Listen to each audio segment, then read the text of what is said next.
अस्सलामुअलैकुम जी भाई ज़ उस्मान द दीर मरगरीना दा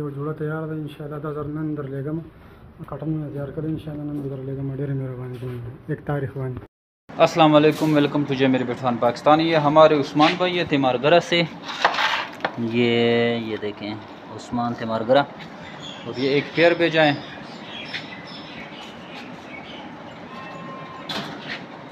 ये देखें दूसरा डालें, दोनों डालें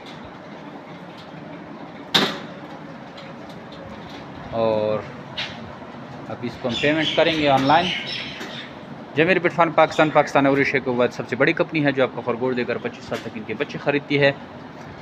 जैसे कि आपने अभी देखा थे मरगरे से हमारे पास कार्गो आई है, इसी तरह हम आपको भी कार्गो करते हैं। अगर आपको रेबिट चाहिए होते हैं, आप हमसे दूर हैं, आप नहीं आ सकते, तो आप यहाँ से रेबिट मंगवाएं।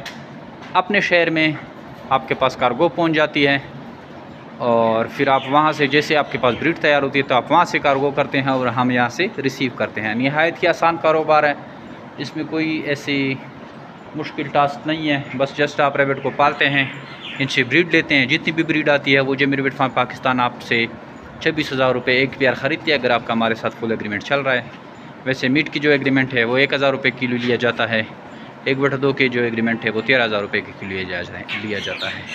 तो आप भी आइए हमारे साथ एग्रीमेंट करें और आसान कारोबार का आगाज़ करें। Thank you, वस्सलाम।